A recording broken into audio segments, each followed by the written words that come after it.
Zotri Maloko, faleminderit që pranuat ftesën tonë për këtë intervistë nga Prishtina në lidhje me zgjedhjet e fundit që u mbajtën në vitin që e lan pas në 2025. Ju jeni njës i politikës dhe ne sapo ka përfunduar që 4 ditë edhe numrimi i plot, ose më saktë rinumrimi i plot i votave të zgjedhjeve të 28 dhjetorit 2025 dhe ky proces si duket po shkon në hapa më të shpejt se sa që është menduar, për shkak se duhet jemi në një afat kohor shumë ngërç me ditët për shkak të krijimit të institucioneve. Sipas jush, a është e lidhshme mënyra se si u shpallën rezultatet, duke qenë se u shpallën në mënyrë të njëanshme dhe jo në për të gjitha partitë politike, duke lënë anash listën serbe? Nga praktika që kemi pasur deri më tani, zakonisht nuk ka qenë kjo që njëanshëm të mos shpallën zyrtarisht konkretisht mos ndodh votimi nga ana e anëtarëve të Komisionit Qendror Zgjedhor për një subjekt politik, dhe kjo praktik kam përshtypjen që është përputhje me një rend gjërave, për faktin që nëse ka marrë një subjekt politik pjesë në procesin zgjedhor, atëherë është e palogjikshme totalisht që vetëm një të mos votohet për të shpallë rezultate dhe për të përfunduar si procedurë. Kam përshtypjen që kjo gjithsesi që ka konotacion politik më shumë se sa ligjor, dhe thelbi i interesit kam përshtypjen që është që në një formë ose tjetër të blehet një kohë e caktuar sa i përket sqarimit të disa situatave, për faktin që kemi një fitues të parën me rezultate të arrirë pas procesit zgjedhor të 28 dhjetorit 2025, mirë po deri më tani është i vetmi që nuk flet në asnjë moment dhe në asnjë situatë sa i përket ecje përpara drejt formimit të institucioneve, dhe kam përshtypjen që po bëhet gjithsesi nga anëtarët përfaqësues të këtij subjekti politik, flas për lëvizjen e vendosjes në Komisionin Qendror Zgjedhor, dhe të gjitha këto kanë një lidhje të përbashkët që është interesi politik, dhe unë lutem shumë që mos të mësohen me këto bllokada. Po çfarë interesi politik mund të ketë tani partia e parë këtë rast vendosje e cila po e bën një heshtje realisht tash këtij procesi? Siç e thatë edhe ju, ende nuk është perceptuar nëse do të krijohet në një kohë shumë më të shpejtë zgjedhjeve do të thotë institucionet, duke pasur parasysh se na duhet një kohë më e shpejtë për ta bërë institucionet. Gjithsesi, edhe kjo kohë më shpejt është shumë arsye. Arsyeja e parë është që për kohë gjatë nuk patëm misione. Arsyeja tjetër është që kemi të bëjmë edhe me atë pjesën tjetër të zgjedhjes së shefit të shtetit. Dhe të gjitha këto krijojnë përshtypjen sikur pavarësisht pse ka marrë këtë rezultat të arrirë me 28 dhjetor, nuk e ka një vullnet të konkretizuar si pasojë pengesave të cilat dëshiron që t'i kontrollojë edhe ato. Flasëm për zgjedhjen e shefit të vendit, dhe në këtë rafsh ky bëhet interesi thelbësor. Shto pjesën e janë shumë momente të pashpjegueshme të cilat veprohen nga ky subjekt politik, pavarësisht pse mori këtë rezultat, po flasim për ato praktikat parlamentare politike në Republikën e Kosovës që kanë qenë, dhe keni parasysh ke rezultate të arrirë dhe nuk ecë përpara me përshpejtimin e procedurave duke pa nevoja të ndryshme. Nevojën e mos pasjes së kohë gjatë të institucioneve, nevojat buxhetore të shtetit të Kosovës, nevojat, po flasim edhe për ekonomike të zhvillimit në rrafsh fundit të jetësimit të premtimeve për qytetarët.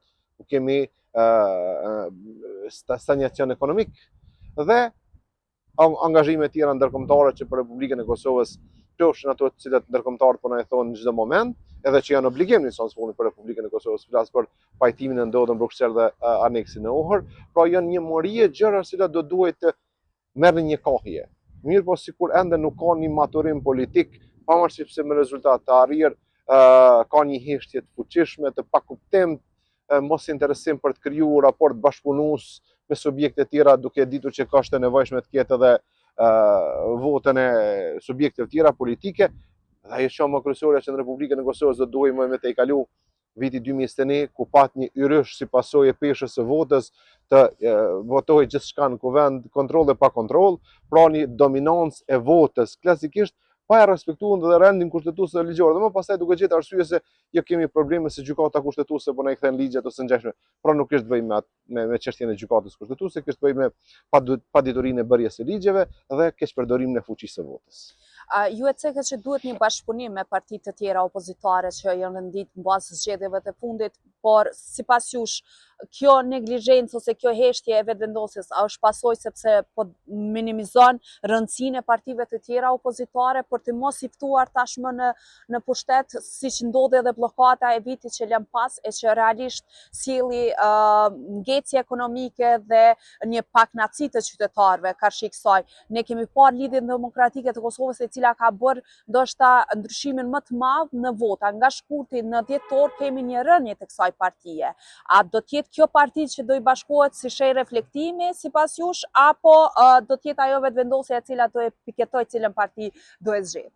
Në qovë se Lidhja Demokratike e Kosovës tani, pas gjithë kësaj sfidet të kaluar që nga qytetarët që nga Kosova, pranon që të hyjë në një koalicion me lëvizjen vetëvendosje, atëherë nevojitet shumë kohë Lidhjes Demokratike e Kosovës që të arsyetoj veprimet e humbjes së kohës për qytetarët për Republikën e Kosovës. Pra është nonsens, është e palogjikshme.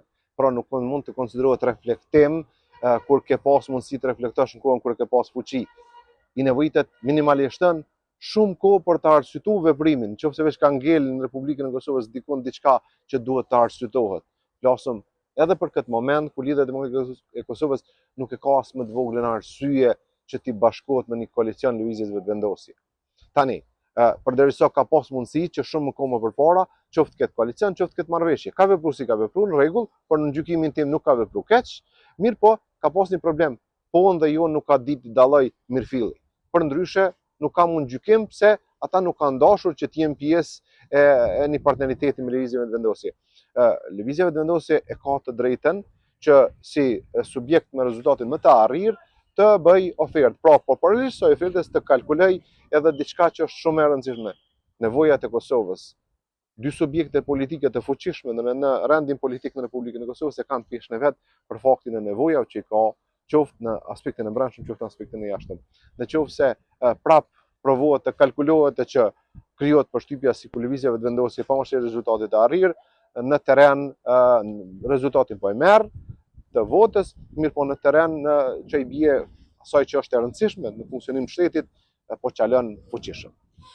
Duke u nisur nga kjo fjala e fundit, po çalon fuqishëm, a do të thotë kjo që për të krijuar një qeveri stabile dhe konkrete për të zgjidhur problemet, vetëvendosja me domos do duhet të jetë partnere me një nga partitë politike shqiptare ose edhe listën serbe, duke qenë se lista serbe është e rinditur e treta për nga numri i votuesve dhe deputetëve që ka në kuvend.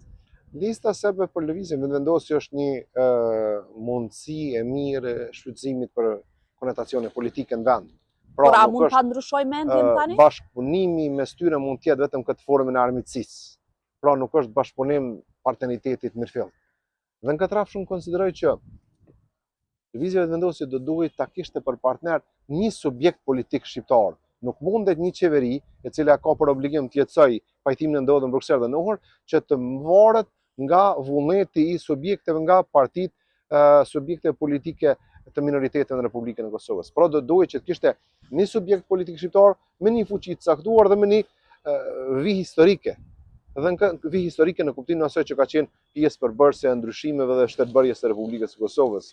Në këtë radhë kishte më qenë jashtëzakonisht për mua e rekomanduar që lëvizja vetëvendosje dhe Partia Demokratike e Kosovës të bashkonin forcat, por jo vetëm të bashkonin në kuptimin vetëm të bashkëpunimit. Sa janë gjasat e elektoratit PDK-s dhe vetëvendosjes të bëhen bashkë. Po e them elektoratit, duke qenë se secila parti tenton të ruaj elektoratin e saj për zgjedhjet e ardhshme. Aq më tepër kur jemi në këtë fazë ku ende nuk mund të themi që kemi institucione të plota dhe që mund të kemi institucione stabile. Duke pasur parasysh pikërisht këto sfida që po i cekni edhe ju. Subjektet politike të maturuara në Republikën e Kosovës e kanë fazat e tyre kur do duhet kalkulonin çështjen çka mendon elektorati. Subjekti politik në ndërtimin e vet ambicien e ka që t'i ofrojë elektoratit perspektiva dhe zhvillim dhe ndryshim. Pra në sens punët ta edukojë elektoratin. Dhe është jashtëzakonisht e shëndetshme nëse subjekti politik, lëvizja vetëvendosje ndalon se menduar gjithçka në votë, por konvertohet në një subjekt në sens punit me këtë fuqi, me këtë rezultat të arrirë, të jetë kontribuese për shtetërtimin dhe shtetfuqizimin e Kosovës. Dhe në këtë rrafsh unë konsideroj që kishte më qenë maturi. Tani, pyetja është, a ka maturi? Unë nuk po shoh shumë maturi, përderisa ke këtë rezultat dhe prap ke heshtje kaq të madhe sa i përket interes për formu institucionet e reja, për përpara për të kryer obligime ndaj qytetarit, cilin na kanë mësuar se ata janë shërbëtor, siç ka qenë teoria, por praktika në përputhje, atëherë do duhet që të përpara. Dhe në këtë rrafsh konsideroj që është maturi. Në anën tjetër kemi zotin Bedri Hamza, i cili në vazhdimsi nuk është se nuk ka treguar maturi ndaj gjitha situata, pra edhe të komunikimit edhe të bashkërendimit. Pra, është një figurë shumë më ndryshe, po themi, jo krejtësisht refuzuese, qoftë ndaj lëvizjeve vetëvendosje, edhe pse ka një mos përputhje, kohë gjatë, duke u parë si pozitë dhe opozitë. Tani konsideroj që është koha që të kemi përmes saj edhe një efekt tjetër, shurjen e polarizimeve tek qytetarët në Republikën e Kosovës. Hapi tjetër pas formimit të institucioneve do të jetë zgjedhja e shefit shtetit, siç e thatë edhe ju. Vjosa Osmani po shfaq dëshirën për një mandat tjetër, 5 vjeçar si presidente e vendit. Mirë, po kemi edhe një kandidat tjetër, profesorin nga Fakulteti Juridik, Kol Krasniqi, i cili hapur ka shpallur kandidaturën e tij. Mirë, po mund të ketë edhe kandidatë të tjerë. Sipas teje, a do duhet të rizgjedhë sërish Vjosa Osmani, apo ndoshta një figurë tjetër do të jetë më unifikuese dhe i nevojitet vendit në këto momente? Vjosa Osmani Sadriu nuk ishte figurë unifikuese, ishte figurë e ardhur si pasojë e rrethonave dhe konstelacione politike. Por është një problem tjetër. Rendi kushtetues në Republikën e Kosovës parashek këtë formë të zgjedhjes së presidentit dhe duhet ta pajtojmë me këtë realitet. Sa i përket pasjes së vullnetit për të rikandiduar gjithsesi, Vjosa Osmani Sadriu e ka të drejtën e botës që si qytetare e Kosovës të ecë përpara drejt shprehjes së vullnetit për të qenë shefe e shtetit. Në kushte normale, duke pa që shkon me kusur politik, unë nuk veneroj që lëvizja vetëvendosje ka aq për pasion të angazhohet maksimalisht për presidentin aktuale që t'i jap edhe një mandat. Në anën tjetër, e meriton në gjykimin tim, ka bërë 5 vjeçarshën e vet, ka jetësuar ose ka bërë çfarë ka mundur të bëj, nuk shoh më potencial që të jetë diçka më ndryshe nëse jepet mundësia që të jetë presidente e shtetit prap. Por po them prap, në rrethonat aktuale mendoj që do duhej Republika e Kosovës ta kishte një president të pranueshëm për palët dhe të ecë si përpara. Dhe kur them për palët, aludoj paraprakisht për subjektet politike, jo për vullnetin e qytetarëve. Për palët kur po theme, përmendet Bedri Hamzën, a mund të jetë një kalkulim ky që Bedri Hamza të bëhet president, sepse ka zëra rreth e përqark që Bedri Hamza mund të jetë kandidat për president dhe të kemi një koalicion mes vetëvendosjes dhe BDK-s në mënyrë që të ketë edhe qeverisje, po edhe një president i përbashkët dhe unifikues, nëse mund ta quajmë të tillë. Një partneritet mes lëvizjes vetëvendosje dhe Partisë Demokratike të Kosovës tani ka arsye të ndryshme. E para është dhe thelbësore që kemi dy subjekte të fuqishme politike shqiptare në Republikën e Kosovës, të cilat udhëheqin me vendin, pra bëjnë qeverinë dhe çështje tjera, jetësimin më të lehtë, më të pranueshëm të asaj që ka qenë më pajtimi ndodhur në Bruxelles dhe aneksin e Ohër, dhe shuarjen e polarizimeve. Pra janë shumë faktorë që do duhej marrë në konsiderat dhe duke i marrë këto po e rekomandoj si të tillë. Pse mos tjetë edhe zotni Bedri Hamza, president i vendit, si pjesë e një pajtoshmërie politike me skyrë dy rryma politike. Shto pjesën e saj që kemi të bëjmë me një figurë e cila është komplet e relaksuar në raport me gjitha palët. Nuk po flas vetëm për lëvizjen vetëvendosje, me Lidhjen Demokratike të Kosovës, me Aleancën për Union e Kosovës. Pra kishte me qenë një farë lloj ujdie pranueshme ndoshta gjithsesi nëse ka vullnet për këto subjekte politike. Një pyetje lidhje pikërisht me institucionet, por edhe me postin e presidentit. Kemi parë vazhdimisht ndërkombëtarët që kanë qenë ata që kanë monitoruar, por edhe kanë ndërhyrë kohë pas kohe në ngërçet politike, por njëjta gjë nuk ka ndodhur në vitin që e lan pas. Përkundër një ngërçi politik një vjeçar dhe mos krijimit të institucioneve të Kosovës, aktorët ndërkombëtar, trupat diplomatike për herë të parë nuk ndërhyjnë, të paktën jo publikisht, po e themi. A mendoni që këtë herë trupa diplomatike dhe ambasadorët, qoftë ato të Quintit, do e ngrisin zërin më shumë dhe administrata e Trumpit që tashmë ka vurë në lëvizje disa çështje rreth gjeopolitikës së Ballkanit dhe ka vënë edhe theksin e Kosovës duke thirrur edhe në krijimin e bordit të paqes për Gazën. A mendoni që tani do të ketë ndërhyrje nga ndërkombëtarët për të krijuar institucionet, por edhe për të bërë një shef të ri të shtetit të Kosovës?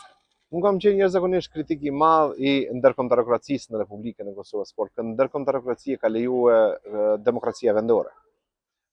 Viteve të fundit nuk patëm këtë interferim të faktorit ndërkombëtar dhe në gjykimin tim ka qenë edhe drejt, pavarësisht se është provuar maksimalisht të shfrytëzohet edhe kjo çështje. Pra ka qenë një lloj tradite e shfrytëzimit të ndikimit të faktorit ndërkombëtar nga subjektet e caktuara politike. Në gjykimin tim nuk është e keqe as pak kjo mos ndërhyrje drejt për drejt, pavarësisht se ka një kontroll të vijave megjithatë nga gjithsesi aleatët tanë, të cilët e kanë interes një stabilitet mirëfill politik demokratik në Republikën e Kosovës. Mirë po, e dogshme nuk ka qenë, e vërejtshme nuk ka qenë dhe kjo është e mirë. Pra në zonë smuni kemi pasur një lloj testi, sa kemi arrit me kalu këtë testin qoftë të programuar ose të jo të programuar nga aleatët tonë, kjo ngelet për të pa. Mirë po, aktualisht konsideroj që faktori ndërkombëtar ka vepruar jashtëzakonisht mirë që nuk ka interferuar. Kemi pas test, në gjykimin tim komplet si qytetar i Republikës Kosovës, në momente kur kemi pas stabilitet, një praktikë të bërjes sinqure me gjeshme, përjetuam situata jashtëzakonisht jo të këndshme, duke pas një qeveri në detyrë shfrytëzuese, ingranazhi shtetenor, dhe gjithsesi e bukura e gjithë kësaj është që kemi pas një kulturim të qytetarëve se përket përgjegjësisë ose interesi për të votuar. Dhe ndodhen shumë situata jo të këndshme, mos formimi i misioneve, procesi lënduar i zgjedhor që ndodhi sidomos me 28 dhjetor të 2025-s, dhe kjo ishte një pamaturi, sidomos e leadershipit politik që unë nuk e kam prit të vijë situata deri në këtë drejtë që të kemi këtë jo maturim, duke pas këtë eksperiencë mos pas jo vetëm për pluralizmin politik në Republikën e Kosovës, por prej shtetbërjes të rimtare. E cekëm 28 dhjetorin, kemi përfunduar një proces të rinumërimit, apo i vendosit një hije jo të mirë këtij procesit, cilën siç e thatë edhe ju vazhdimisht është dëshmuar që Kosova ditë bajë zgjedhje demokratike? Manipulimet të cilat kanë ndodhur dhe më rënduese është subjektet politike mos distancimi më rigjid ndaj njerëzve të përfshirë, qoftë edhe me, se ka një logjik që të ketë në nivel vendi 50 vota plus minus, mirë po, prej 300 deri në 6.000 kjo nuk rrjedh, nuk ka logjik. Dhe në këtë radhë do duhet që subjektet politike të kishin këtë distancim. Në vlerësimin tim, 28 dhjetori si proces mund të konsiderohet i lënduar nga njerëz të subjekte politike në Republikën e Kosovës, jo nga votuesi, por nga njerëz e subjekte politike në Republikën e Kosovës, dhe përrjedhoj ka pas një lloj manipulimi që se kemi përjetuar më përpara. Një manipulim i një lloji tjetër. A mund të vijë në dyshim që manipulimi i tillë ka pasur edhe në zgjedhjet e kaluara, por s'është diktuar, edhe në zgjedhjet e shkurtit mund të ketë qenë kjo? Modalitetet e manipulimit kanë qenë edhe deri te vjedhja e votës. Mirë po të ndodh ky lloj manipulimi nga njerëz përbrenda subjekte politike që thirrën të jenë mbrojtës, por kemi në gjykimin tim kemi 3 faktorë: kandidatin, komisionerin, por dhe komision qendror zgjedhor. Pra ka një lloj përgjegjësie në këtë mes që unë nuk jam për të gjyku, janë organet e ndjekjes dhe drejtësisë që do duhet ta kryenin punën e tyre. Por në ligjin e Kosovës ne e dim fare mirë si komisionerët nuk i numërojnë votat e partisë përkatëse. Është tjetri komisioner i partisë tjetër që e numëron partinë kundërshtare. A do të thotë kjo që ka mundur të ketë edhe një bashkëpunim mes partive kundërshtare, sepse në fund të ditës votat kur futet në sistemin e KQZ-s bën me miratimin e 5 anëtarëve të komisionerëve, të cilët vijnë nga 5 partitë politike. E keqja është që në të keqen ka bashkëpunim të shkëlqyeshëm mes palëve. Me një fjalë, gjitha partitë janë të prekuna. Njerëz të subjekte politike, e këta njerëz që janë shkuar ato si komisioner janë dërguar nga subjektet politike. Pra, në kapacitet individual nuk gjej fajtor, gjej fajtor si subjekte politike. Dhe në këtë rrafsh, unë them se në të keqen bashkëpunimi gjithmonë është i shkëlqyeshëm. Mirë. Dhe pyetja e fundit, zotri Maloku, cilat janë sfidat kryesore të cilat e presin qeverinë e re Kurti 3? Çështja e parë është jetësimi i premtimeve të aspektit ekonomik. Në aspektin ekonomik, ekonomia familjare është jashtëzakonisht pozicion të keq.